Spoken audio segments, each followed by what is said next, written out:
After a long time, pretty... Yep. Hang on a minute. Oh yeah, I guess so. What?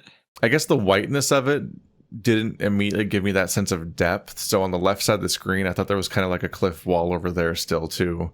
And not just like that level of depth that's clearly apparent here where it's like, oh, that's just the woods forever in that direction. Oh, yeah. After a long time of waiting with a rumbling stomach, the food's just about ready. It's already dark out, and as I look around, I notice that all of the flowers have begun to glow a soft pink color. It takes my mind off of the food. Wow. Yeah. I picked up a pretty great spot, huh? I try to stifle my chuckle, but it's no use as I watch the grin spread across his face. It's enchanting. He continues to stir the pot as he picks one of the flowers, gently pinching it between his claws. The glow still remains. Most of the flora in this region can do this. Helps keep them warm during the winter. It's incredible. You should see the golden timber this time of year. The leaves on the tree grow bright, sunshine yellow, casting a soft light over the entire forest. I've never seen something like this before. He takes the pot from off of the prop sticks and pours the contents into 2 wooden bowls. I can smell the broth all the way from where I sit. It has a savory smell, which makes my stomach impatient. I'm sure the flowers of your kingdom are just as exceptional. Not really. We laugh at that, and he stands, bringing me a bowl of stew. Large chunks of boiled turkey float in the center, surrounded by chopped carrots and topped with enough spices to make my mouth water. Along with this, he pulls a large pink fruit out from behind his back. A dragon apricot. Enjoy your meal, my lord. He says it with a certain cadence in his voice. Sounds a bit like Gerhard. I don't like it. Oop. The heck? Thank you, my knight. He sits down across from me, his fur shining in the light of the fire. I tip the bowl up to my mouth, and the second my tongue touches the broth, I'm in heaven. God, this is amazing. It's okay, I could have. Shut up. This is the first real food I've had in what feels like forever. I'll kill you. I've forgotten what meat that wasn't meat for pigs tasted like. That really threw me off because it feels almost cleaner to just add one more letter and say meat that wasn't meant for pigs tasted like. Oh, yeah. You do not get to sit there and say this dish is mediocre. He crosses his arms and smirks, shaking his head. Never thought I'd make a better chef than a swordsman. Yeah, well, neither did we. You can be good at more than one thing. You clearly know your way around both a sword and a paintbrush. Fair. He pours a bit of water into the empty pot and rolls it around the inside before tossing the slurry into the bushes. I continue eating, tipping the entire bowl up and practically pouring it into my mouth. I think that's just literally pouring it into your mouth. Then I take a bite of the fruit, the juice practically pouring, and stop saying that. Why did you say it twice? It's as sweet as I remember it being. The fruit, like the juice gushing into my mouth. Like pouring is a weird word to say about a fruit. It's almost funny. He's the wolf and he's eating so slow, and in such a polite manner. Am I racist? Compared to me, sitting here scarfing down my food like a ravenous animal, even though I'm a human who are better at eating than wolves, apparently. I have to wonder if his species of wolf are also as courteous while eating, specifically the feral ones.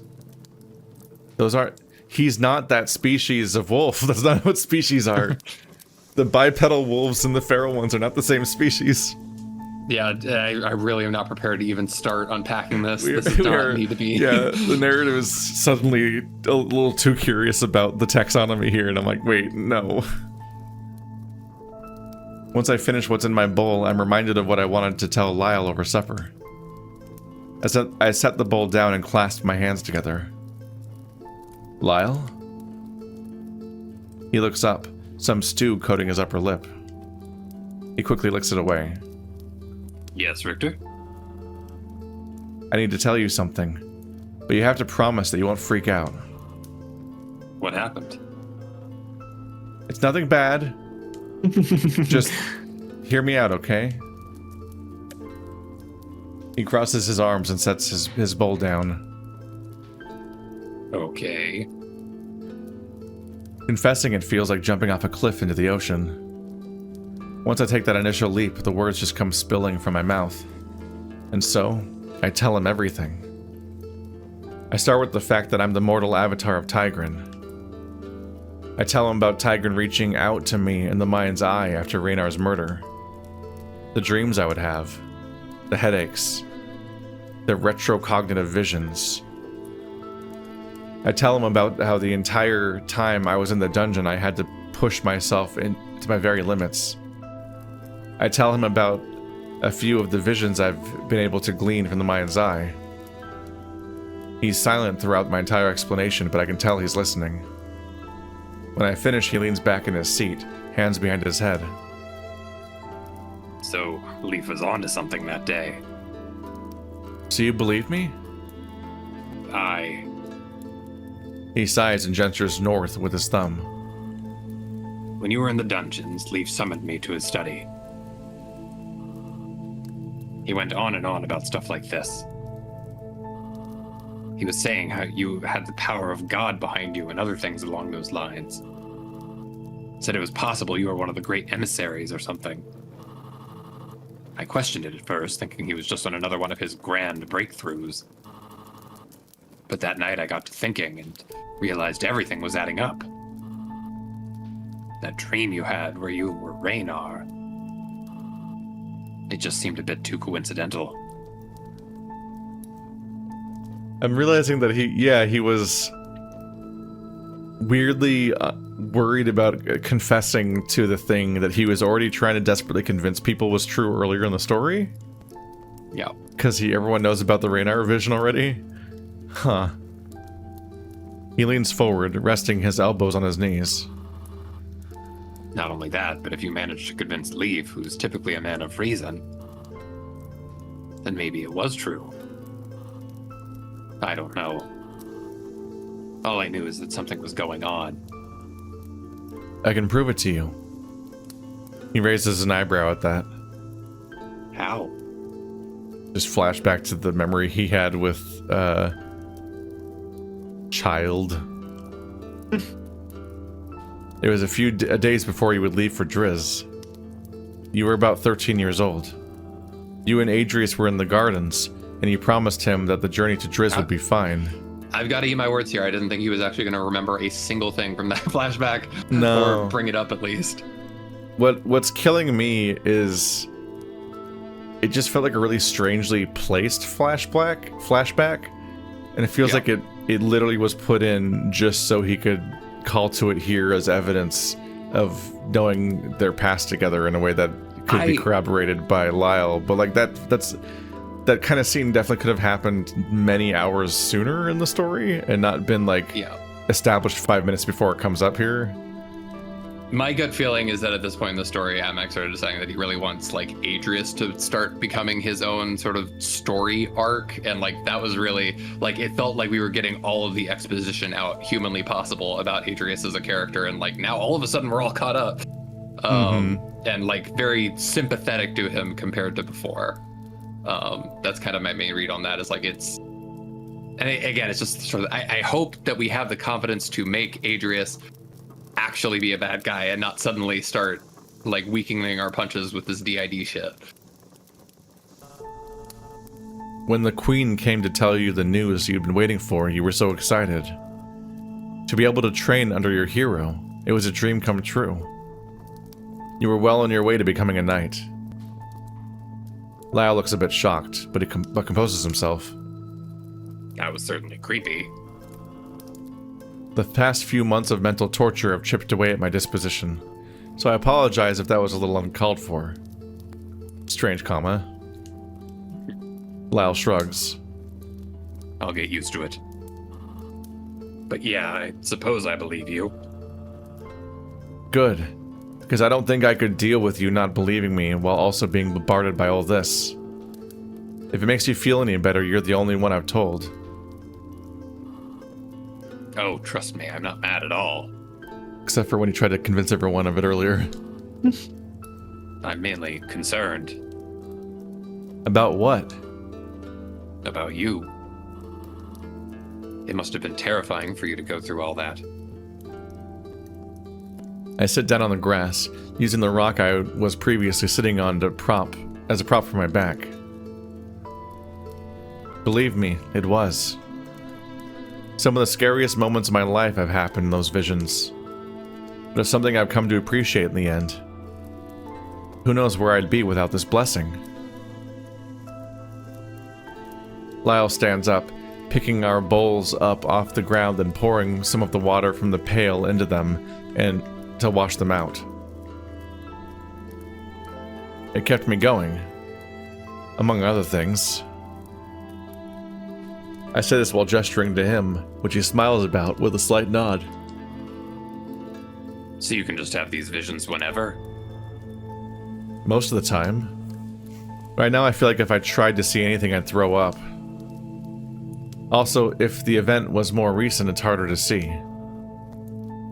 Like looking through blurry glass or a distorted reflection. Is that accurate?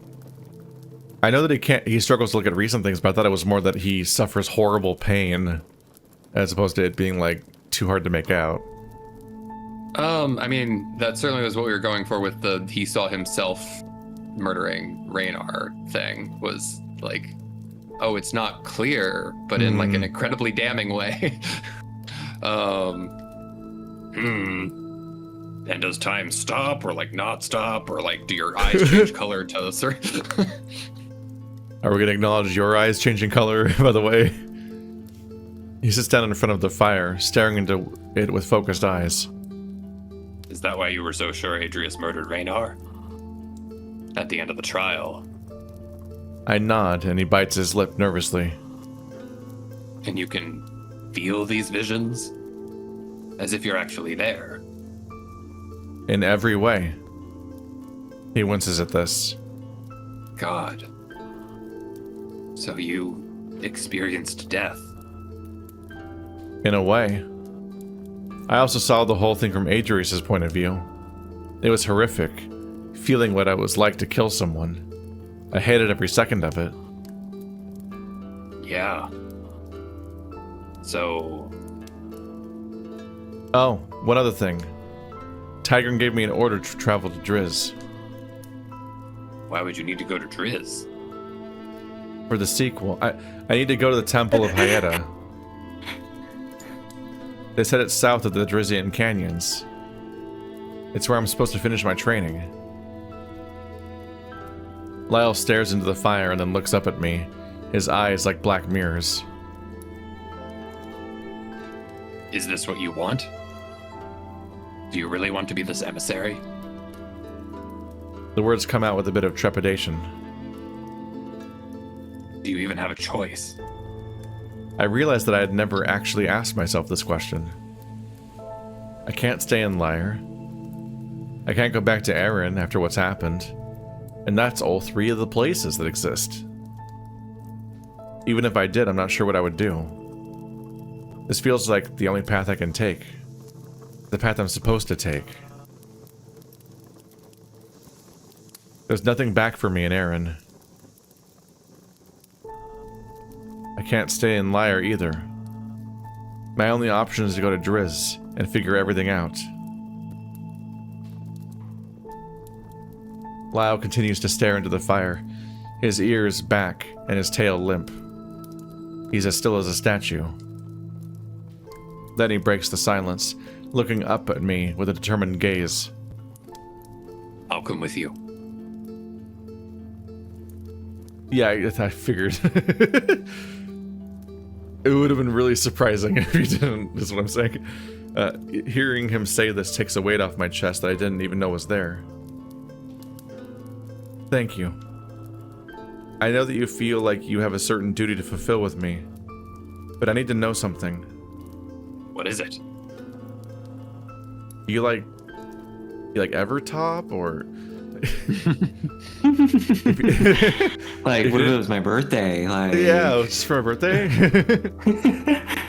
my back really hurts, so. If you didn't have any honorable obligations to be by my side, would you still stay with me? Forever. He looks down, a sad expression on his face.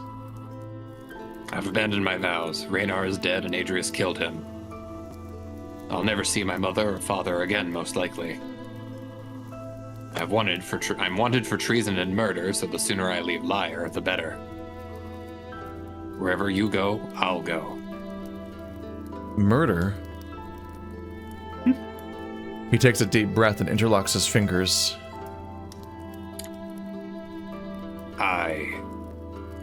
I wanted to tell you. His voice is shaking. What are you talking about?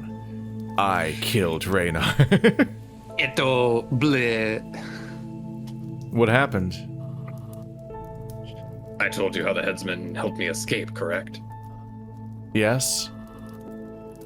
He wasn't the only one I came across down there. I did somewhat awkwardly murder somebody right in front of him in the interaction, and then we didn't acknowledge it again. He starts rubbing his eyes, trying to dry tears that are beginning to form. He takes another deep breath and continues. There was a castle guard assisting him. He was going to alert the other guards. Stopping him was the only thing I could think of. I had to save you. I swung my sword into the back of his head, almost decapitating and killing him instantly. I didn't even know his name.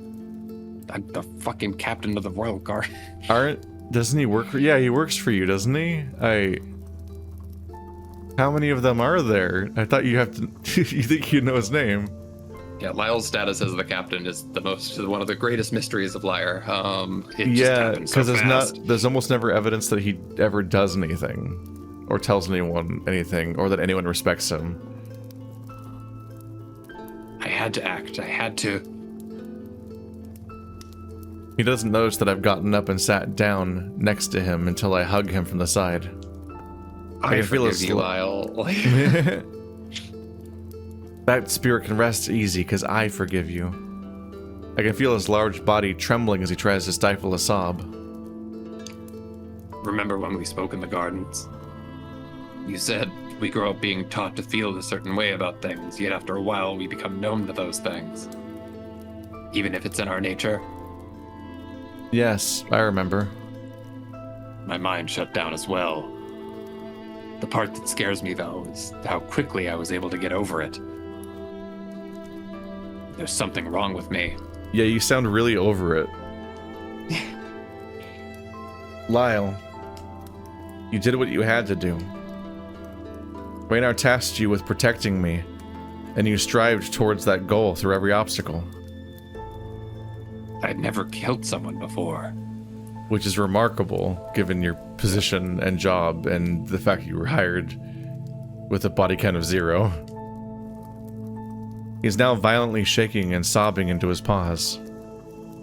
I hated it. But that's the worst part.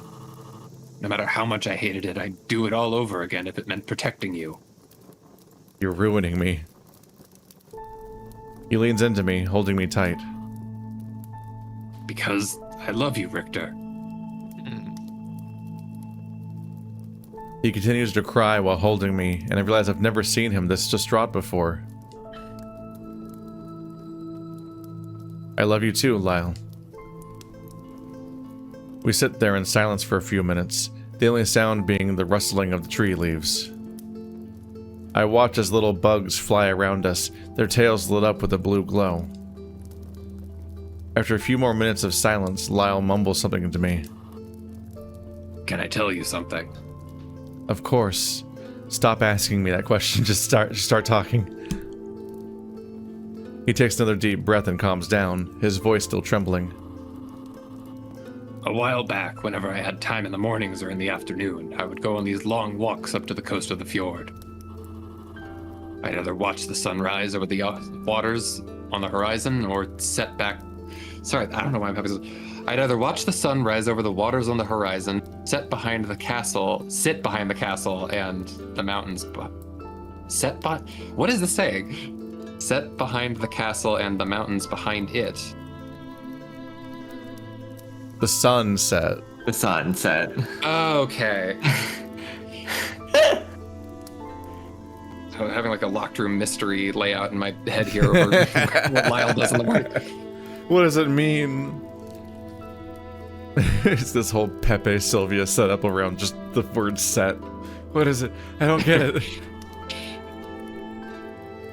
I took these walks whenever I wanted to think. I'd go very far up the cliffs most of the time so I could see the land around me. No matter how high I went, it always seemed so small. He pulls away from our embrace, resting his elbows on his knees.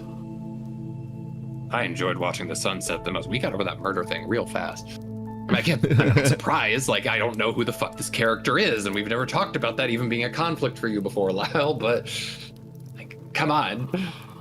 I'd always look off into the east and dream of being able to travel far beyond those mountains. Beyond the snowy forests. The rolling hills and the countryside. He pokes a stick into the fire aimlessly, watching the flames dance around the disturbance he's making. When I was knighted, I thought I had finally achieved everything I had wanted. However, with each day that passed, I considered leaving it all behind, abandoning my vows and running off somewhere far away. I could become a sellsword or work as a hired guard. Then I would be free to do whatever I wanted. I'm glad I never left, because then I would have never met you. You give me purpose. You make me happy. Above all, I want to go everywhere with you. I place my hand on him and pet him a little, rubbing his back side to side. I want that too. But there was a reason you stayed, even before I came here, wasn't there? He taps the stick onto one of the rocks surrounding the fire pit, pieces of burnt wood crumbling away from the tip. Tears stain the fur of his cheeks, his eyes wet and puffy. Of course there was. I had a family here. There was no blood relation, but that didn't matter to me. Raynar was like a father to me. He was interested, dedicated to my training. Not only that, but he would specifically invite me to dine with him and the other Ossians on more than one occasion. He taught me things that I would have never learned without him. Don't laugh, but when I was younger, I had difficulty reading and writing. I still do sometimes. The words didn't make much sense to me, and I'd mix them up. My father didn't pay it any mind, not really seeing it as a major issue that needed to be corrected. Raynar did, however. He would sit down with me a few days a week and we would practice. I never truly got over it, but he helped me a lot. I guess I'm telling you all of this because they all mean a lot to me. Even Adrius. He was like the little brother I never had. He tosses the stick into the fire, and one of the logs falls, sending sparks into the air. Elena was like a mother for everyone, considering she was the queen, but she and I were fairly close as well. She was good friends with my mother, too. When I was very, very young, I remember Raynar and Elena came up to Radolf Hold to visit. I remember being confused as to who this strange woman was and why my mother acted like she was her sister. It was great. I'm realizing you haven't talked about your parents much. Maybe we're not that close, actually. Shit. No, this... Again, I'm looking forward to this chunk of the game because it does feel like it's like in a D&D game where you suddenly realize some character has like been hiding like half their character sheet from you, and they've actually got all these fucking crazy traits that you've never heard of. Hang on a minute. It's time to backload a lot of character development. He's bilingual and he goes into some kind of rage mode, and also he's a like, and he speaks other yeah. Lord Marcus Reed and related to the most powerful family in Lyre, like Lady Olivia. Don't read. Don't read. Yes. What are they like? My father is a fair and honorable man, yet can also be very loud. My mother is stern and bold, yet can also be the kindest woman you've ever met. She made that tartan over there. He points to the cloth sitting at the top of his cape. It was actually my swaddling cloth when I was a baby. It's tradition for a Reed to wear it into battle. We do it to honor our parents. I love them both dearly, and I hope to one day see them again. If I ever get the chance. Do all the wolves' eyes turn yellow when they're angry? He bites his lip in embarrassment. It happens with most Lyrian wolves, yes. Specifically the Reeds. Nobody has an explanation for it. Wait, go back. So it happens with most wolves, but specifically these few wolves. Yeah, a little confusing to phrase it that way. Both of my parents had the same thing. This is just making space for a future CG where he has eye streaks during a cool fight. But he didn't get angry during the Purp fight. And he wasn't truly angry until just a couple minutes ago. Yeah, it's every event of the story, the Bjorn fight, his boyfriend being imprisoned and tortured and convicted, and all those other scenes that have happened, none of those have ever been severe enough. The DM gave him a lot of experience for that escape on the horse, so he's kitted himself out while you were in a coma, and he's just filling you in. He has a new feat, but we have to just act like it was always there. He hit a multiple of 4 levels. I once got my mother so angry her eyes were like gold coins. I don't like that image. Because it's the imagery of being on the river Styx. It scared the piss out of me. Which is also yellow. Do you think Adrius could turn them against you? Lyle belts out a short guffaw. Aw, he couldn't turn them against me no matter what he decides to tell them. Excluding them from the trial due to bias was already a slight against them. It's not like I was the one on trial. Well, he presses a finger to my lip to shush me, which makes my eyes widen. This does feel like retconning, basically. Like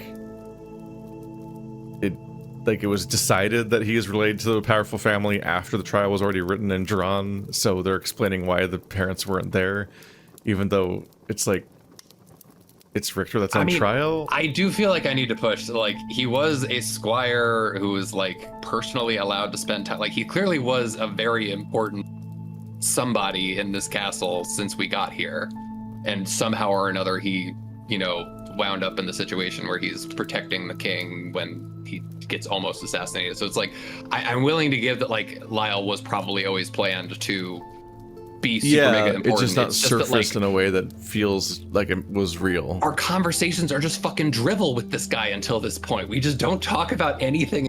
Yeah. And strangely, it's like you also are dealing with like the expectations of the father and the son, so you could parallel him. So it's like if he had his own pressures from his own parents, then when you flash back to him being a kid and talking about his future to Adrius as a kid, that'd be like an interesting parallel to go back to after all that we've been through. But Lyle doesn't have any family drama or dynamic on screen in any way, so we have no idea what their deal is really. Yeah. It's very odd. It's up there with like, because I'm playing Yik right now on the channel, and it's a similar element of like, I can 100% accept the idea that a bunch of stuff is planned in that game and is what's truly happening and that people didn't get it and stuff like that. But also that game doesn't surface that information in a way that is intuitive or matches traditional ways of telling stories, and that's why people don't pick up on those specific elements. And it's like, there's certain things here where it's like, sometimes we get exposition that feels really important to the characters, but it was so unincorporated in the story that it ends up feeling like it's being retconned or being thought up on the fly, because it's just kind of just getting dropped on us at some point, but not really worked in. He pressures a finger to my lip to shush me, which makes my eyes widen. I realize he's trying to be funny, so I let him continue. He's really over that whole murder thing that he was sobbing over a minute ago. Yeah. My parents still love and respect me, even after revealing myself to be homosexual. Still not clear on if that's a problem or not. I'm sure falling in love with a regicidal maniac is just as tolerable, wouldn't you agree? Or a human? How do they feel about that? Yeah, how do they feel about the human part? Because you just phrased being gay as a coming out, but I thought being gay didn't matter in this universe, and that instead he did have a moment. It seemed like they were after he comes out to Richter. He's like, "Don't tell anybody," and it's like, "Huh?" I don't know if homophobia exists in this universe. It felt like the species thing was being used as a queer coding thing to replace it, essentially. But we still don't really get what that is either fully. Good God. Is that how everyone sees me? Yeah. The way they see it, you killed one king and then punched the next one in the face. Wow. Space. After that, you're either crazy or really dedicated to getting a death sentence as fast as possible. The last king deserved that punch. Also, the first one probably did too, for overseeing some kind of homophobic kingdom or whatever the phobia is. Lyle chuckles to himself, shaking his head. Yeah, he did. I wish I'd stuck around to see more. If you did, then we probably wouldn't be standing here. He concedes with a slight huff from his nose. I take it back then. He rocks back and forth in his seated position, then stands up, brushing off his pants with his paws. Do you think you're well enough to travel in the morning? If I can get some decent food in my stomach again, sure. Where are we going, aside from the destination? Well, we're north of Hailing Cove right now. I'd like to stop there before we head further south, just in case there's anything else we might need. I'm not sure if it's safe for you to be seen there, so I'll probably leave you with Finley. It shouldn't take more than an hour, so we should be fine. After that, we'll keep heading south. There's a river with a fork just before Ardglass. We'll make our way down along the base of the mountains and cross at the area before it forks. I'll need to find a part that's shallow enough for Finley to carry you across, and I don't want to... So we're gonna head up the Interstate 83, then we're gonna get across...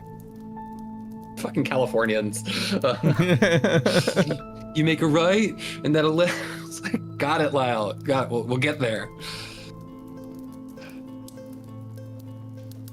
He rattles off all these locations and places without stopping to take a breath, and I almost wonder if he has the entire map of Tigran memorized. Lampshade it. If anyone did, he would. Once we cross, we'll make our way further south to Galemore Wood. That should leave us some cover. Again, I do have the map up on the other screen, and I'm checking all these locations, and it's like, you know all this shit checks out. Like, he really is... AtMac has this all referenced. Mm-hmm. How long will it take us to get there? If we continue to travel light and waste no time, it should take us a few weeks at best. He brushes the fur around his neck with his paws while he thinks. You should get some rest. We're going to need it, and I can't have you sleeping on Finley. If you fell off, I'd be laughing too hard to be able to forgive myself. What? I've been resting for a week.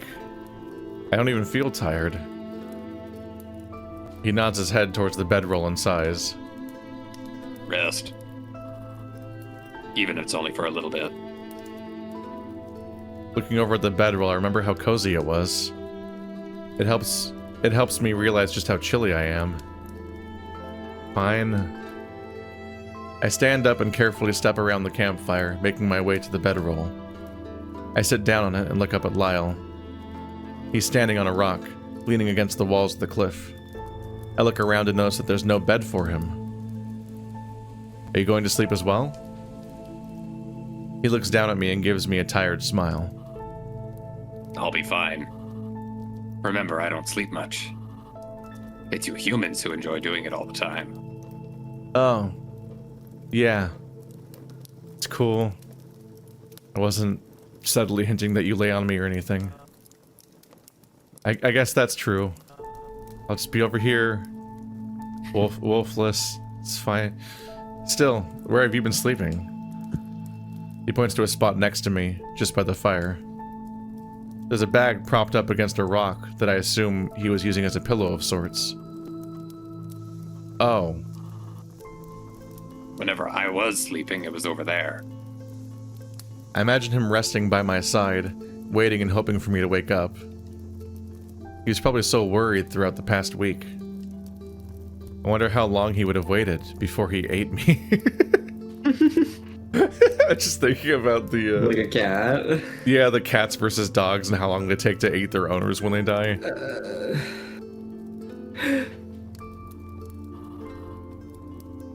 I'm gonna get some more food. I'm going to go get some more wood to add to the fire. I don't want you getting cold throughout the night. He jumps down from the rock and heads over to where Finley is hitched. There's plenty of branches lying on the ground over there, so he shouldn't have a problem. Looking around, I noticed that same book that I had seen earlier. Its pages, float gently in the breeze, and I realize that there's small drawings on them.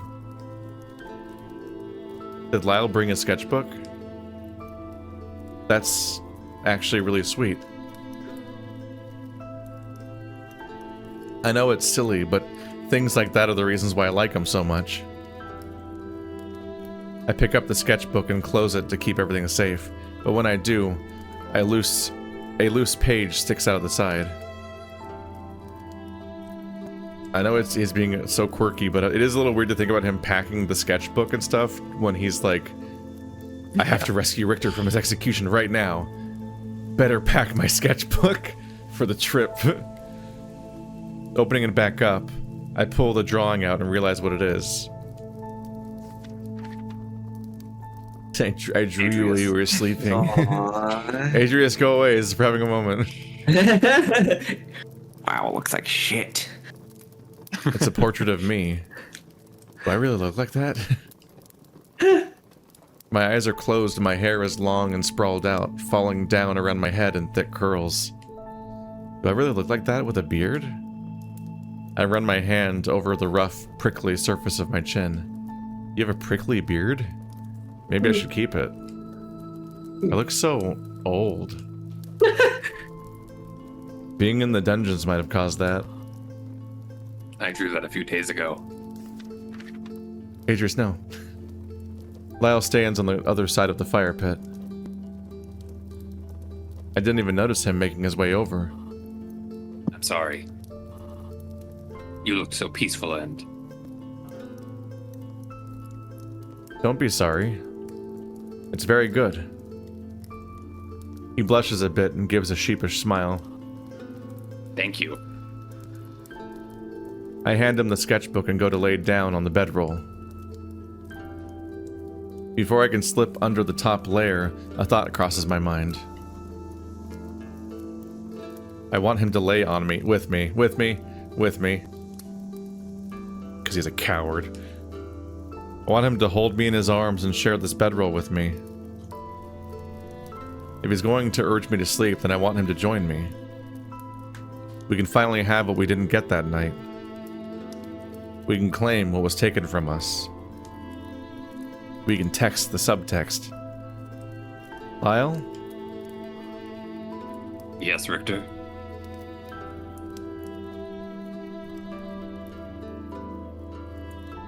Would you care to join me in bed?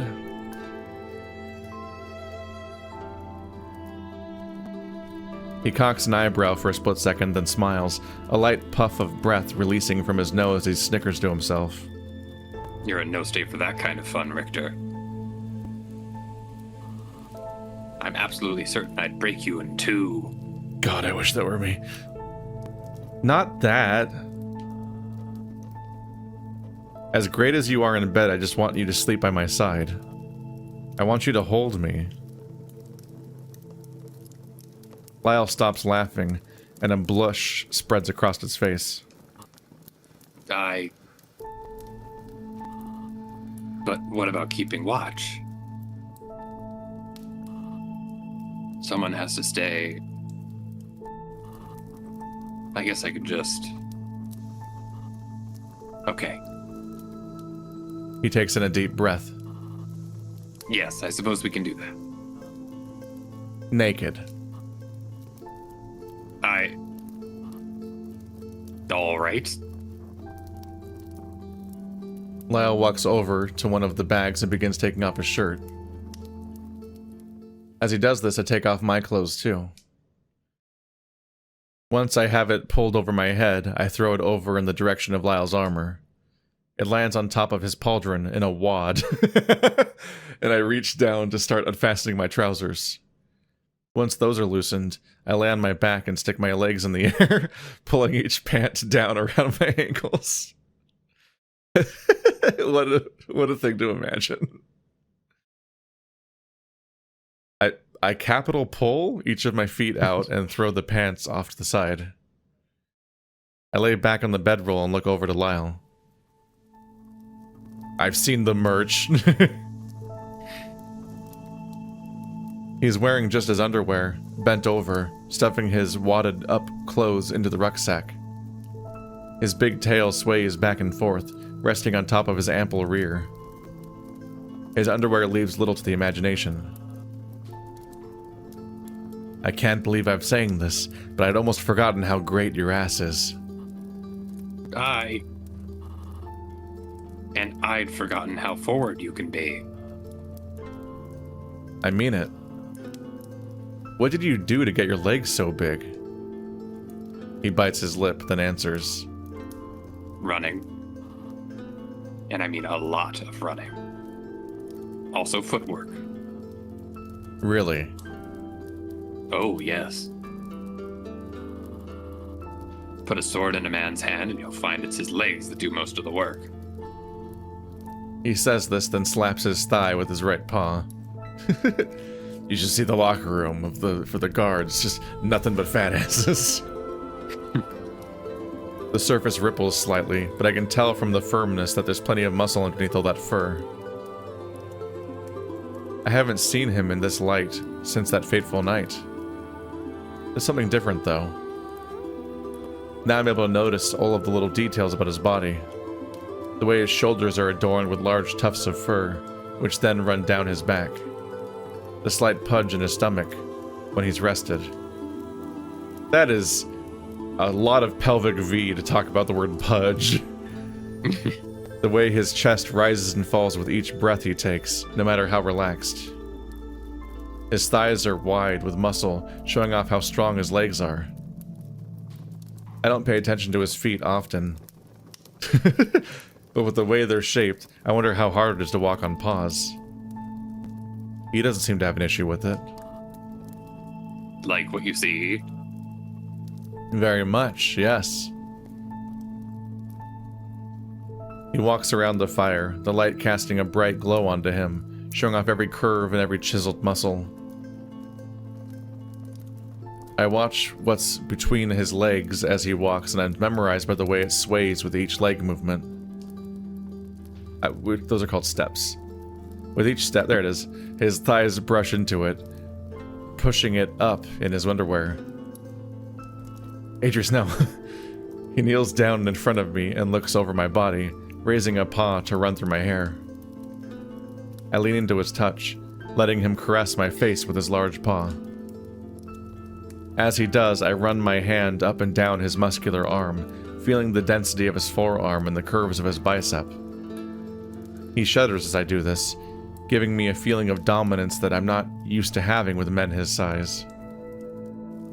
Being able to pleasure him with something as simple as a touch fills me with pride. All I want to do is make him happy. How did you want to lay down? Oh. You fucking just... I was thinking something like this. I take his paws and lean back onto the bedroll, pulling him down by my side as I do. I situate myself in front of him and nestle myself into his waist. My rear rubs up against his crotch and I feel him loosen up a bit. He lets out a soft moan, but I bury myself further into him.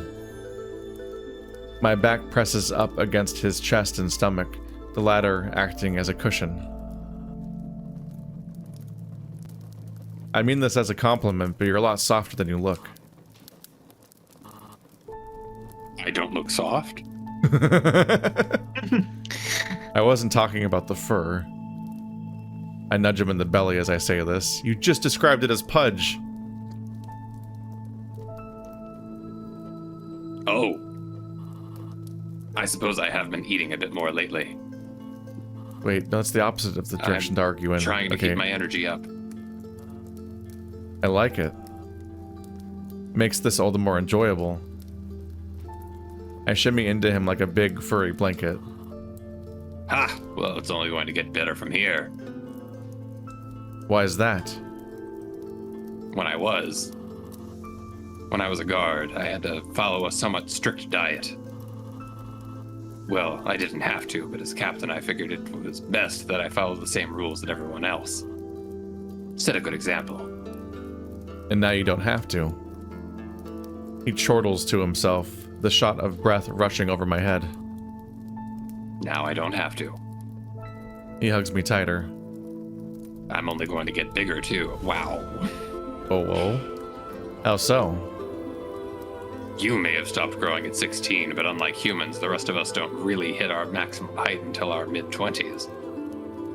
God, you're still so young. I keep forgetting he's still not even in his mid-20s. Yeah. Tiny baby Lyle. I'll be a whole head taller in a couple of years. You promise? Really, Baka? Blushes cutely. 9-foot tall wolf boyfriend? Blythe friend boyfriend? Blythe bottoms? That's how tall my father is. I'm going to need heeled boots. Though he had a bit of a gut. He says that last part under his breath, chuckling to himself. I'll love you either way. Still, it's pretty tall. I'm gonna need a stool. Hopefully I can keep up. He pats my head with his paw. Richter, you don't have to worry about a thing. The bigger I am, the easier it will be to shield you. As is my sworn duty. Get ready, you're not ready. He says that last part with a posh inflection to his voice, getting a laugh out of me. You're not ready. As is my sworn duty. Pulling me tighter into his warm embrace, he scoots back and tugs me against him. Well, I went back and read it again. Oh. With a posh voice. Neither of you are ready. Titty. Look how fluffy he is. Yay. Yeah. Just get to sweep forever and ever. He really is mostly ass.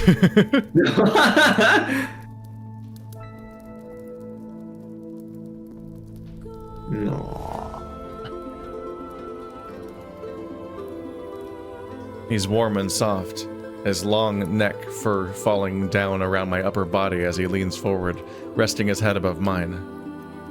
I can feel his warm breath fall down around the back of my neck as he lets out a sigh of pleasure. My hair rests against the top of the bedroll, the long curls spreading out among the leathery surface. I should have my hair cut soon. Missing space. Maybe Lau could help me with that.